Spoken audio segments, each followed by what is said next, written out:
ಇನ್ನು ಕನ್ನಡ ಸಿನಿಮಾ ರಂಗದಲ್ಲಿ ಮೇಲಿಂದ ಮೇಲೆ ಸಾವು ನೋವುಗಳು ಆಗ್ತಾ ಇರೋದು. ಈಗ ಮೊನ್ನೆ ತನಕ ದಿಲೀಪ್ ರಾಜ್ ಅವರು, ಎಸ್ ಜಾನಕಿ ಅವರು ಕೂಡ ತೀರಿ ಹೋದರು. ಇದೇ ಸಂದರ್ಭದಲ್ಲಿ ಕನ್ನಡದಲ್ಲಿ ಆ್ಯಕ್ಷನ್ ಹೀರೋ ಅಂತ ಕೂಡ ಹೆಸರು ತೆಗೆದುಕೊಂಡು ಮತ್ತು ಹ್ಯಾಂಡ್ಸಮ್ ಹೀರೋ ಅಂತ ಕೂಡ ಹೆಸರು ತೆಗೆದುಕೊಂಡಿದ್ದಂತಹ ಅತಿ ದೊಡ್ಡ ನಟ ಮತ್ತು ನಾಯಕ, ಸುಮಾರು 30ಕ್ಕೂ ಅಧಿಕ ಸಿನಿಮಾಗಳಲ್ಲಿ ಅಭಿನಯಿಸಿದಂಥ ಇವರು ಕೇವಲ 32ನೇ ವಯಸ್ಸಿಗೆ ಇಂದು ಕೊನೆಯ ಸಲ್ತಿರುವಂಥದ್ದು. ಹೌದು, ಇನ್ನು ಇವರ ಸಾವಿನಿಂದಾಗಿ ಕನ್ನಡ ಸಿನಿಮಾ ರಂಗ ಎಲ್ಲ ನಾಯಕ ನಾಯಕಿಯರು ಎಲ್ಲರೂ ಕೂಡ ಕಣ್ಣೀರು ಹಾಕಿರುವಂಥದ್ದು. ಹಾಗಾದ್ರೆ ಯಾರಪ್ಪ ಇದಂತ ನೋಡ್ತಾ ಬಂದು ಬೇರೆ ಇವರು ಯಾರಲ್ಲ, ಚಿರಂಜೀವಿ ಸರ್ಜಾ ಅವರು, ಆಟಗಾರ, ಅಮ್ಮ ಐ ಲವ್ ಯು, ಹೀಗೆ ಚಿರು, ಹೀಗೆ ಒಳ್ಳೊಳ್ಳೆ ಸಿನಿಮಾಗಳನ್ನೇ ಕೊಟ್ಟಂಥ ಅತಿ ದೊಡ್ಡ ಬ್ಲಾಕ್ ಬಸ್ಟರ್ ನಟ ಇದೀಗ ಕೊನೆ ಸೆಳೆದಿದ್ದಾರೆ ಅನ್ನೋ ಮಾಹಿತಿಗೆ ಬಂದಿರುವಂಥದ್ದು. ತೀವ್ರವಾದ ಹೃದಯಾಘಾತದಿಂದ ಕೊನೆ ಸೆಳೆದಿದ್ದಾರೆ. ಇನ್ನು ಹೀಗಾಗಿ ಚಿರಂಜೀವಿ ಸರ್ಜಾ ಸಾವಿನಿಂದಾಗಿ ಮತ್ತಷ್ಟು ಸಿನಿಮಾ ರಂಗದಲ್ಲಿ ಮತ್ತೊಂದು ದೊಡ್ಡ ಮಟ್ಟಿಗೆ ಆಘಾತ ಉಂಟಾಗಿರುವಂಥದ್ದು, ಮತ್ತೊಂದು ಶಾಕ್ ಎದುರಾಗಿರುವಂಥದ್ದು.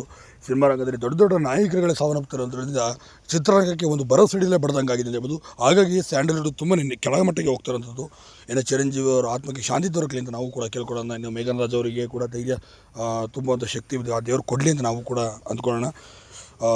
ಏನೇ ಇರಲಿ, ಚಿರಂಜೀವಿ ಸರ್ಜಾ ಅವರು ಇಷ್ಟು ಬೇಗ